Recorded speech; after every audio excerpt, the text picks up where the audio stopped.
मेरे सब मसीह भाई बहनों को एक बार फिर से जय मसीह की। परमेश्वर के अनुग्रह और दया और कृपा से प्रभु ने हम सबको जीवित रखा।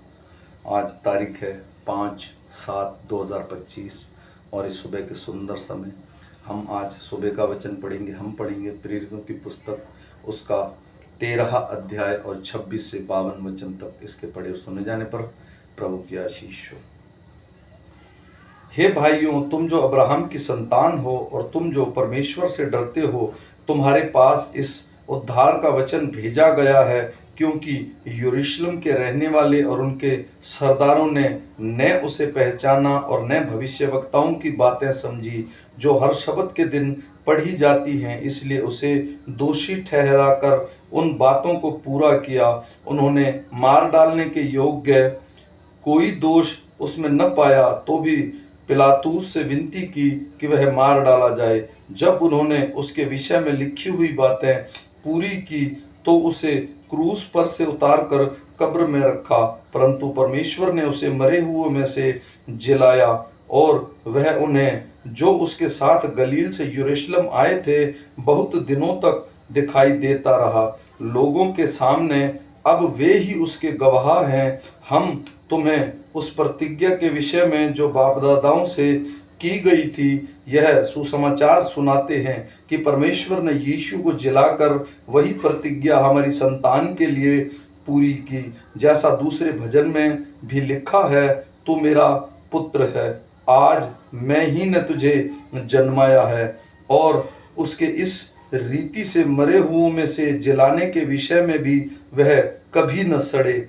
उसने यों कहा, मैं दाऊद पर की पवित्र और अटल कृपा तुम पर करूंगा। इसलिए उसने एक और भजन में भी कहा है, तू अपने पवित्र जन को सड़ने न देगा, क्योंकि दाऊद तो परमेश्वर की इच्छा के अनुसार अपने समय में सेवा करके सो गया और अपने बाप दादाओं में जा मिला और सड़ भी गया, परंतु जिसको परमेश्वर ने जलाया वह सड़ने नहीं पाया। इसलिए हे भाइयों, तुम जान लो कि इसी के द्वारा पापों की क्षमा का सुसमाचार तुम्हें दिया जाता है, और जिन बातों में तुम मूसा की व्यवस्था के द्वारा निर्दोष नहीं ठहर सकते, उन्हीं सब में हर एक विश्वास करने वाला उसके द्वारा निर्दोष ठहरता है। इसलिए चौकस रहो, ऐसा ना हो कि जो भविष्यवक्ताओं की पुस्तक में आया है तुम पर भी आ पड़े।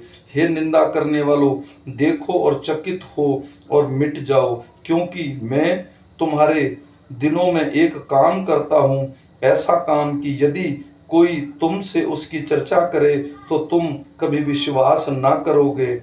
उनके बाहर निकलते समय लोगों ने उससे विनती करने लगे कि अगले सबत के दिन हमें ये बातें फिर सुनाई जाएं। जब सभा उठ गई तो यहूदी और यहूदियों मत में आए हुए भक्तों में से बहुतों से पौलुस और बरनबास के पीछे हो लिए और उन्होंने उससे बातें करके समझाया कि परमेश्वर के अनुग्रह में बने रहो।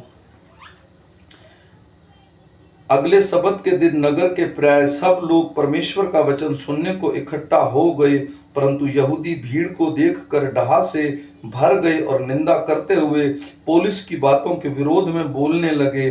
तब पौलुस और बरनबास ने निडर होकर कहा, अवश्य था कि परमेश्वर का वचन पहले तुम्हें सुनाया जाता, परंतु जब तुम उसे दूर हटाते हो और अपने को अनंत जीवन के योग्य नहीं ठहराते तो देखो हम अन्य जातियों की ओर फिरते हैं, क्योंकि प्रभु ने हमें यह आज्ञा दी है, मैंने तुझे अन्य जातियों के लिए ज्योति ठहराया है, ताकि तू पृथ्वी की छोर तक उद्धार का द्वार हो। यह सुनकर अन्य जाति आनंदित हुए और परमेश्वर के वचन की बढ़ाई करने लगे, और जितने अनंत जीवन के लिए ठहराए गए थे उन्होंने विश्वास किया। तब प्रभु का वचन उस सारे देश में फैलने लगा, परंतु यहूदियों के भक्त और कुलीन स्त्रियों को और नगर के प्रमुख लोगों को उकसाया और पौलुस और बरनबास के विरुद्ध उपद्रव करवाकर उन्हें अपनी सीमा से निकाल दिया। तब वे उनके सामने अपने पांव की धूल झाड़कर निकुलियुस को चले गए, और चेले आनंद से और पवित्र आत्मा से परिपूर्ण होते गए। आमीन। मेरे भाई और बहनों, ये छोटा सा वचन है, हम फिर मिलेंगे। शाम के वचन के साथ। तब तक परमेश्वर का अनुग्रह और कृपा हम पर और हमारे परिवार पर बनी रहे। सबको जय मसीह।